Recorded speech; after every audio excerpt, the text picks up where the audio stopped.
Welcome to Designed for the Creative Mind, a podcast for interior designers and creative entrepreneurs to run their business with purpose, efficiency, and passion. Because while every design is different, the process should remain the same. Prepare yourself for some good conversations with amazing guests, a dash of Jesus, and a touch of the woo-woo, and probably a swear word or two. If you're ready to stop trading your time for money and enjoy your interior design business, you are in the right place. I'm your host, Michelle Lynn.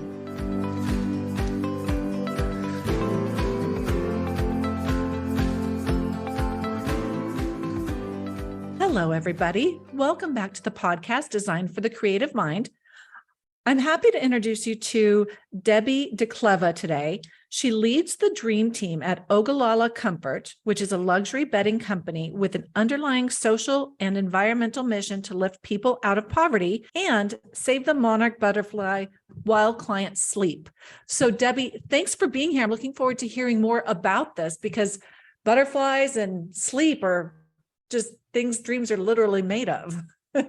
Exactly. Thank you so much for having me, Michelle. Absolutely. I think our audience is going to find this very interesting because we all love talking about luxury bedding. I mean, cozy night's sleep is key. What's your background, Debbie? How did you get into luxury bedding?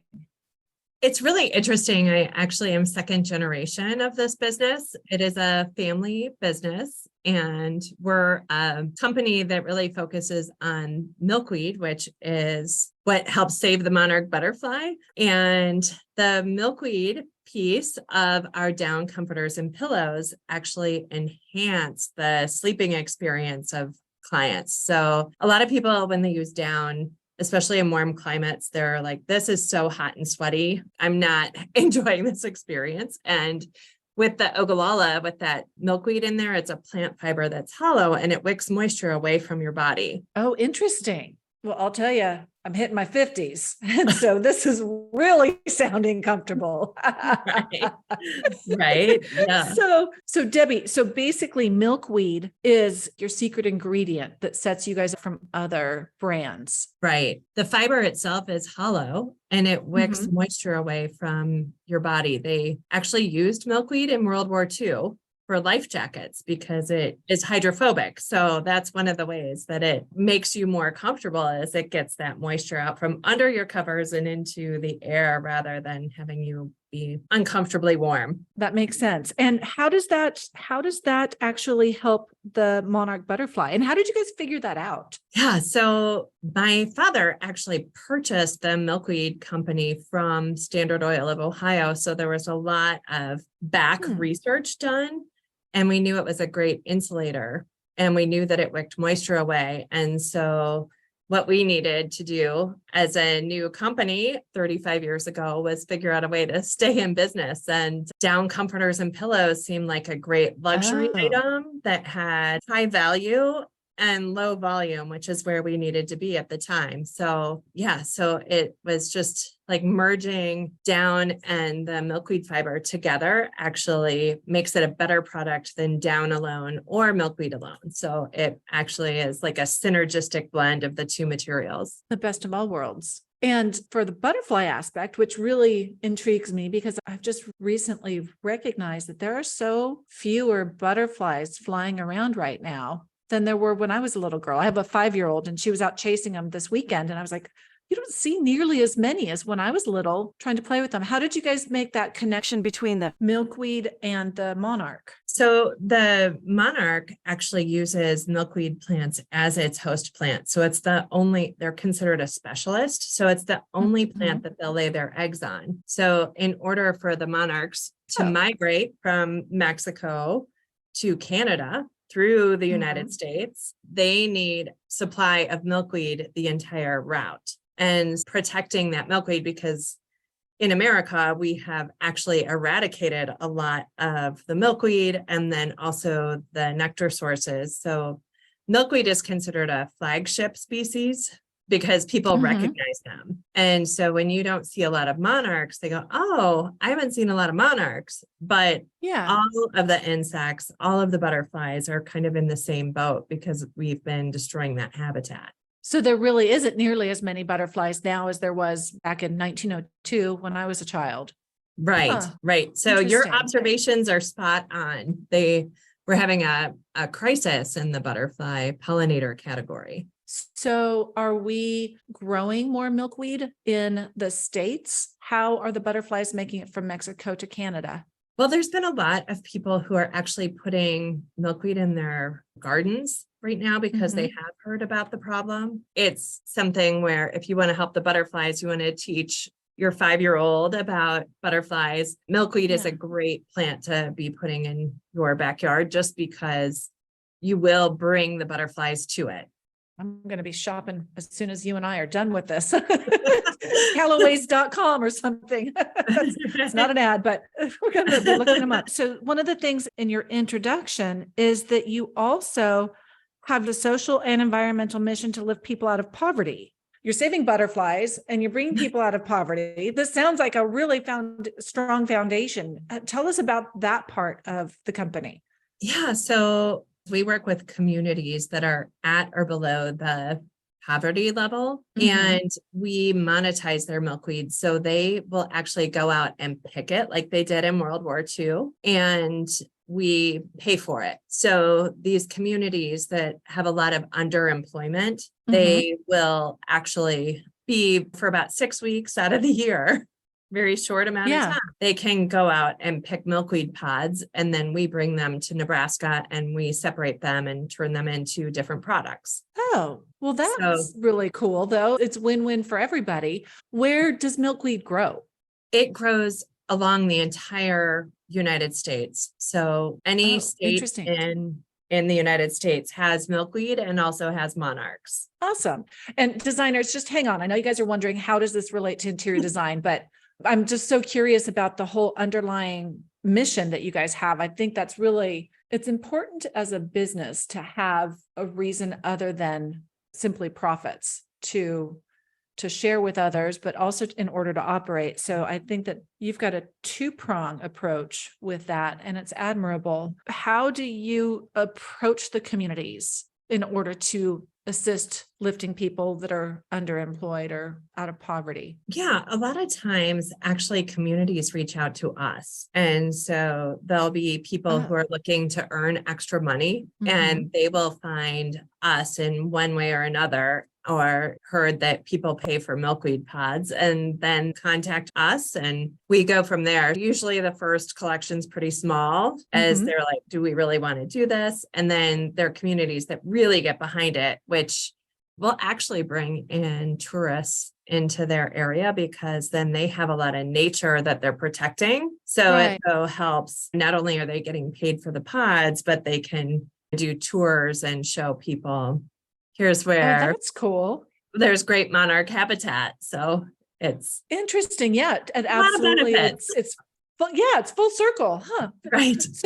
So how do you work with designers?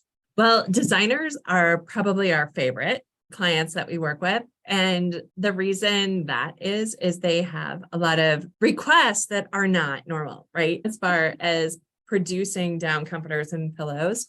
So everything is made to order. We just recently did, a designer called us and said, I have a round bed and we made a round comforter. And so we made a 128-inch round comforter, which is huge, if you can imagine. Like it didn't. Oh my gosh! I'll have to send you the video that we took of it, like on our packaging table. But it's like these different requests that they have, which makes you use your brain a little bit more. It's not just absolutely in and out. Using my brain to do the math. That's a 10-foot comforter. It's huge. Yeah. Holy cow. Yeah. So we've done that. And then we've also like cut corners out for 4 poster beds and had it so that you don't have the comforter bunching into the 4 poster bed area. Right. So we're really big into custom, and our designers are the ones that really use that. Come up with those ideas. And it's just based on needs. Right.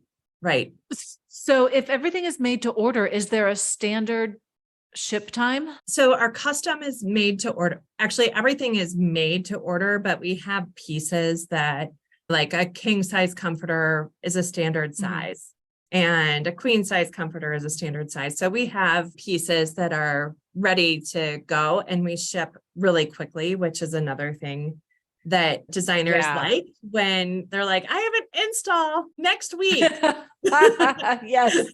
And I forgot to get a comforter and I'm not going to Bed Bath & Beyond. Right.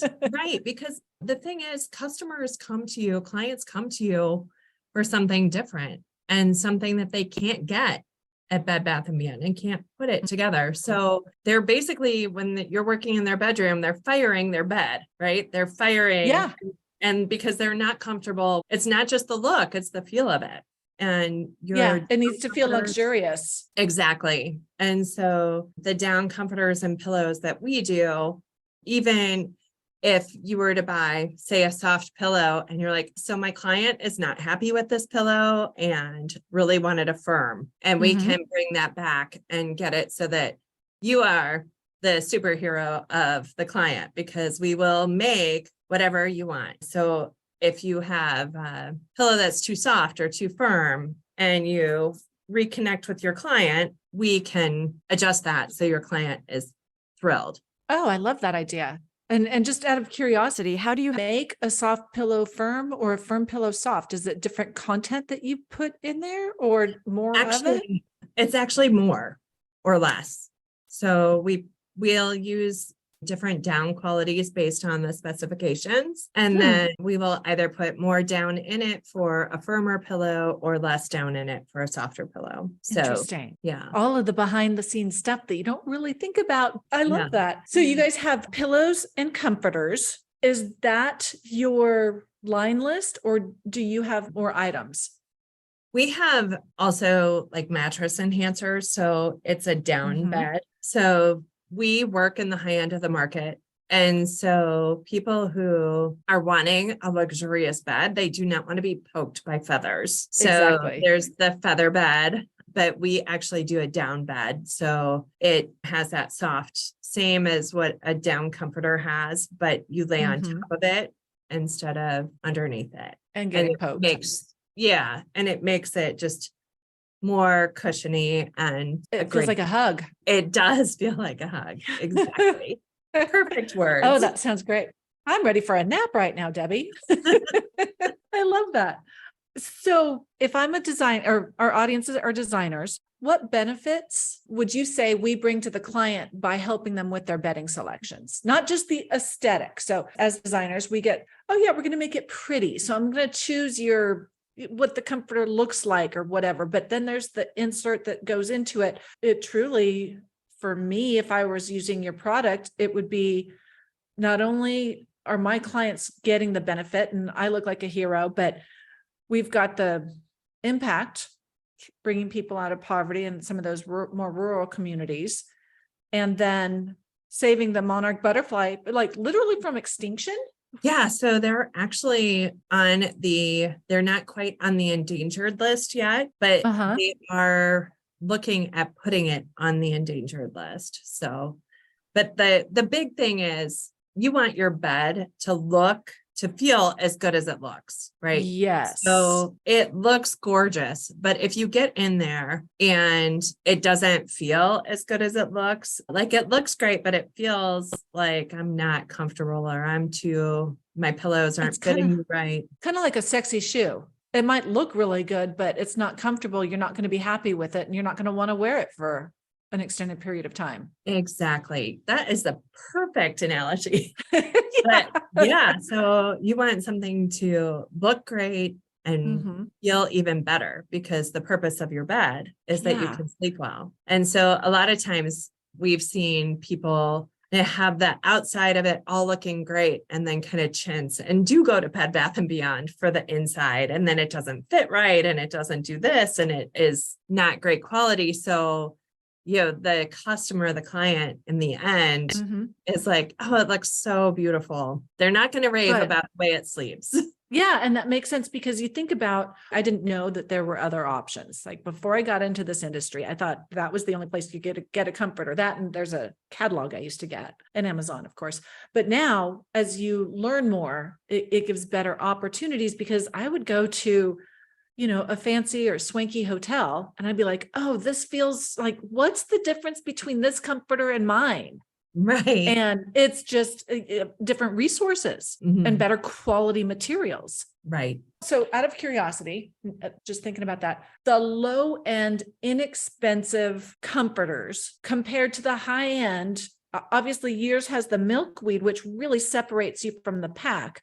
But what's the difference like with some of the others in between? Is it just, are there cheaper geese?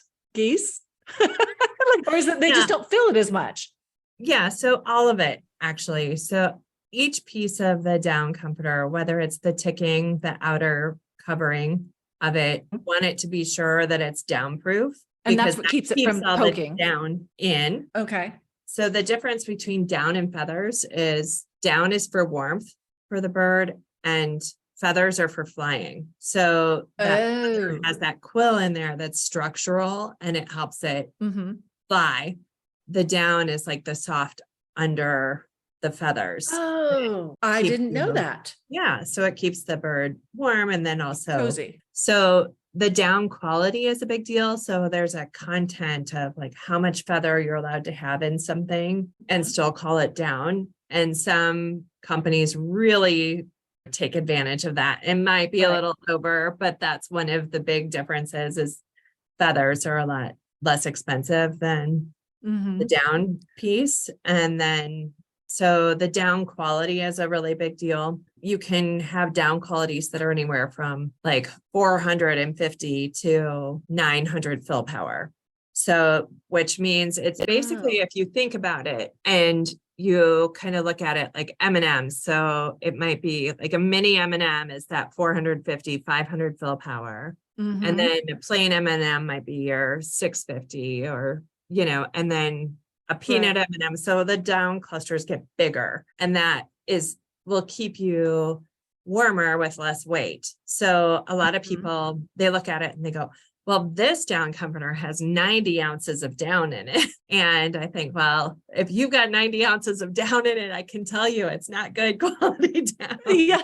There you go. Because it's just because you need less weight as the higher end goes. It's how we a lot of times equate more is better. Right. And but with not in this down, instance. Yeah. And down, it's like the less you need to give that fluff or keep that warm, the better the quality. Oh, very cool. I love these conversations because I always learn something new. And I never would have thought through the content and the quality because it makes sense. It's like they're going to put more feathers and they can still say it's down, but you're not getting the actual benefit of the down because it's watered down. It's watered down, right? Yes. Very interesting. So this is second generation to your family. Is that what you said earlier? Because you bought it from Standard Oil and needed to, what an interesting transition. Right. Yeah. Yeah. Just thinking about that aspect of it. It's not something that I think most people find themselves inspired to get into different spaces, but it has to be filled. Yeah. So my dad was actually vice president of new ventures at Standard Oil. And they were initially trying to make a biofuel out of milkweed. So that kind of goes into where, Standard Oil had an interest in milkweed because it can be turned into a biofuel. It's just not economical to do so. And so then they were like, okay, well, what else can you do with it? And he said, I don't know, let me sleep on it. Sorry, I'm on a roll. So as they were looking at the fiber and the different things that it did, like that moisture wicking and the warmth quality, we don't have enough milkweed to make a full down comforter that's all milkweed. And then we learned that when you combine milkweed and down together, it actually works better than either one of them alone. So this is perfect. Yeah, no kidding. And how did the name Ogallala come from? where we are located. It's Ogallala, Nebraska. Oh, no kidding. Yeah. Well, that makes it easy. Yeah. And, the other thing about the name Ogallala is that it is a Native American tribe, Ogallala Sioux, and Native Americans used milkweed for warmth and bedding like hundreds of years ago, thousands of years ago. So it's not a new thing to Native Americans to be able to use milkweed. We just forgot about it over the years. Yeah, or discounted it until we figured it out for ourselves again. Exactly. Interesting. I love that. So it's literally come full circle. Right. Yes, it has. So do you have a trade program where you work with interior designers, or do we just give you a call and say, hey, we need something custom? We can do both. So we do have a trade program where we work with interior designers, and there are a lot of jobs that need to be going, and it's not a one-off. Then you're a consistent customer, then you end up with better pricing than if you want one for a job that's coming up. We can certainly accommodate that too. But there's a loyalty factor to it. Right. Yeah, that makes sense from a business standpoint. Yeah.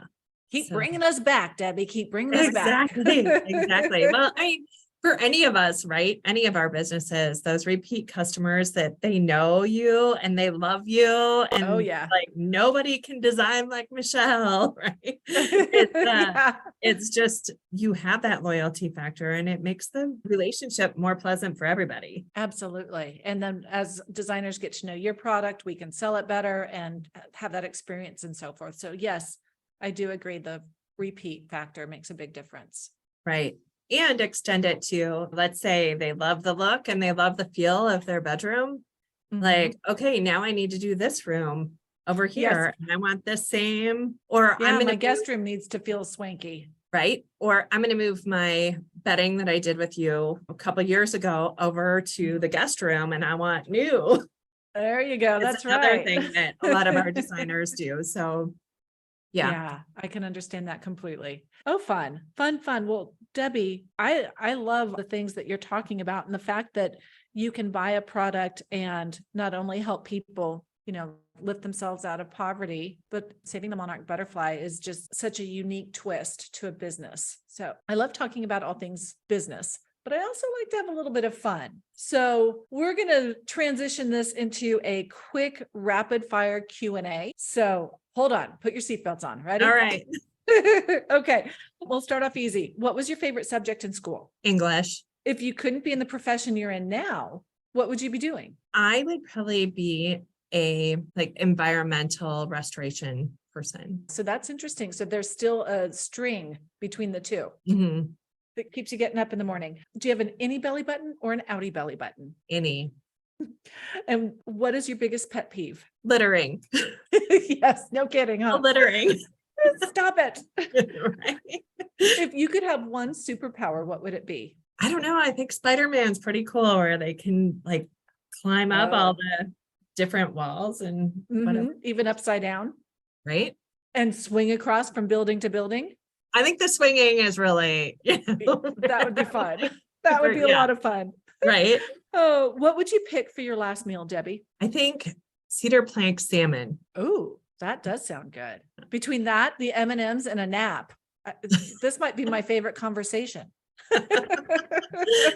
Okay, if you could be remembered for one thing, what would it be? So I just really want to get this milkweed business launched, right? I feel like this would be my milkweed maverick. I feel like I'm setting the stage for future generations, and that so many different uses, and let's do this. We can save the monarch butterfly, help rural communities, do all the things.